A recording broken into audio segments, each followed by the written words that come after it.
વાલા મિત્રોને મારા જય સિયારામ। હું દુષ્યંત પાઠક શ્રી હનુમાનજી દાદાની અસીમ કૃપાથી એક નવા વિડીયો સાથે આપની સેવામાં હાજર છું। તો વાલા મિત્રો, આજનો ઉપાય આ વિષયની અંદર તારીખ છે 5મી જુલાઈ 2026 ને વાર છે રવિવાર। વાલા મિત્રો, જો પંચાંગની વાત કહું તો જ્યેષ્ઠ મહિનો કૃષ્ણ પક્ષ ચાલી રહ્યો છે, સાથે સાથે શતભિષા નક્ષત્ર છે, આયુષ્યમાન યોગ છે, કુંભ રાશિનો ચંદ્ર છે અને મિથુન રાશિનો સૂર્ય છે।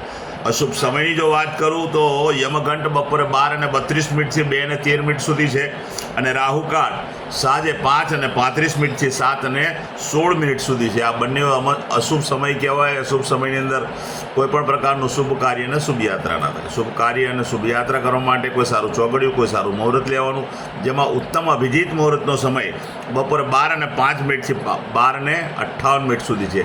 આ સમયની અંદર તમે કોઈ પણ પ્રકારનું શુભ કાર્ય કરી શકો, શુભ યાત્રા પણ કરી શકો। વાલા મિત્રો,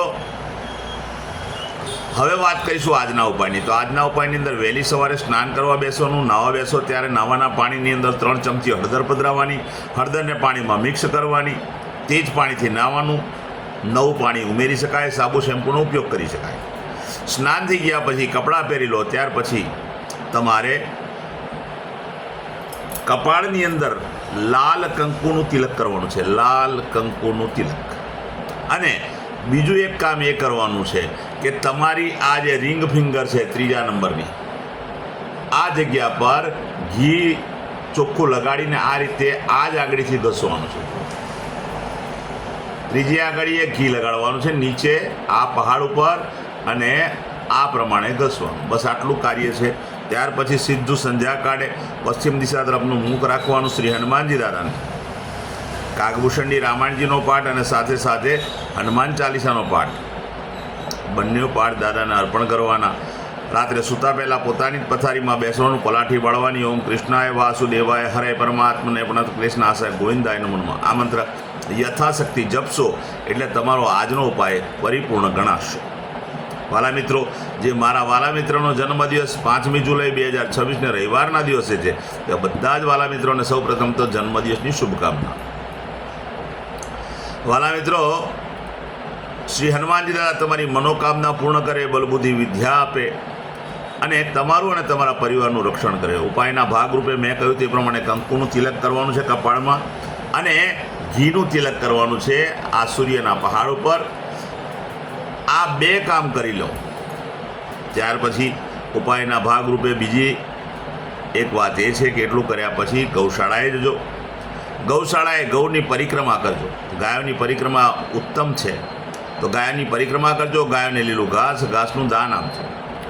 તમારે ત્યાં જે ભોજન બન્યું તે ભોજન પણ ગાયોને અર્પણ કરજો। આટલું કાર્ય થઈ જાય ત્યાર પછી સંધ્યાકાળ થાય તે પહેલાં, સૂર્યાસ્ત થાય પહેલાં ઘીની મીઠાઈ લેવાની। નાના નાના બાળકોને, જરૂરિયાતમંદ લોકોને, વડીલોને અને શ્રમિકોને તમે એ ભેટ સ્વરૂપે આપજો। ઘીમાં બનેલી મીઠાઈ હોવી જોઈએ।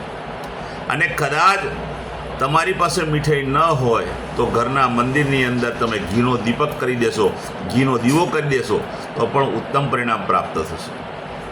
ત્યાર પછી વાલા મિત્રો, જેમની મેરેજ એનિવર્સરી છે, જેમની મેરેજ એનિવર્સરી 5 જુલાઈ 2026 અને રવિવારના દિવસે છે, તેવા બધા જ વાલા મિત્રો સવારે ઉઠી સ્નાન કરી અને વડીલોના ચરણ સ્પર્શ કરજો, આશીર્વાદ મેળવજો।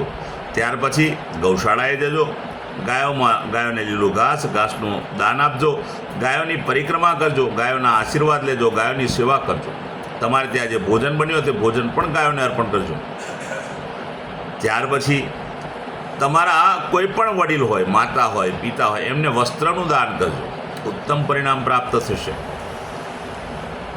ત્યાર પછી કોઈ પણ વૃદ્ધાશ્રમમાં, અનાથાશ્રમમાં જરૂરિયાતમંદ લોકોને, શ્રમિકોને, બ્રાહ્મણને તમે આખું સીધું, પૂરું સીધું દાળ, ચોખા, ઘઉંનો લોટ, ખાંડ, મસાલા, ઘી બધું જ આવું સીધું તમે દાન કરજો, ઉત્તમ પરિણામ પ્રાપ્ત થશે। બીજી ખાસ એક પ્રાર્થના કરું છું, કોઈ પણ જરૂરિયાતમંદ વ્યક્તિને વરસાદથી એનું રક્ષણ થાય એવી કોઈ સામગ્રી આપશો। છત્રી હોય, તાડપત્રી હોય કે પછી એ પહેરવા માટેનો રેનકોટ હોય, કોઈ પણ વસ્તુ આપશો, એનું રક્ષણ થશે એનાથી બહુ જ પુણ્ય પ્રાપ્ત થશે. મારા મિત્રો, મારા બધા જ વિડીયો યુટ્યુબ પર હોય છે. મારી યુટ્યુબની ચેનલનું નામ છે દુષ્યંત પાઠક. મારી ચેનલને સબસ્ક્રાઈબ કરજો અને બેલ આઇકન અવશ્ય દબાવજો. હું નિયમિત એક વિડીયો મૂકું છું. તમે બેલ આઇકન દબાવેલો હશે તો હું જેવો વિડીયો મૂકીશ તરત જ તમારા મોબાઈલ પર નોટિફિકેશન આવશે અને તમે મારો વિડીયો તરત જ જોઈ શકશો. એટલે મારી ચેનલને સબસ્ક્રાઈબ કરજો, બેલ આઇકન અવશ્ય દબાવજો. મારું ઇન્સ્ટાગ્રામનું, મારું ફેસબુકનું પેજ છે, એનું નામ પણ દુષ્યંત પાઠક છે. મારા પેજને ફોલો કરજો, લાઈક કરજો અને પ્રાર્થના કરું છું મારા બધા વિડીયોને શેર કરજો. કોઈ જરૂરિયાતમંદ વ્યક્તિ જે સંઘર્ષમાં ફસાયેલો છે, જેને માર્ગ જડતો નથી, એ વ્યક્તિ તમારા વિડીયો શેર કરવાથી એ વિડીયો જોશે અને નિયમિત મારો વિડીયો જોતો રહેશે અને ત્યાર પછી નિયમિત ઉપાય કરશે ને તો ભગવાન એના પર પણ કૃપા કરશે. તો પ્રાર્થના કરું છું મારા વિડીયોને અવશ્ય તમે શેર કરજો. હું નિયમિત પ્રમાણિકતાથી એક વાત કહું છું કે એકવાર વિડીયો જોવાથી કે એકવાર ઉપાય કરવાથી 24-48 કલાકમાં પરિણામ મળી જશે એવી કોઈ આશા રાખશો ના. આ કોઈ ચમત્કારની વાતો નથી. બસ ભગવાન તમારા બધાનું કલ્યાણ કરે. નવા વિડીયોમાં ફરીથી મળીશું. આપ સૌને મારા સીતારામ.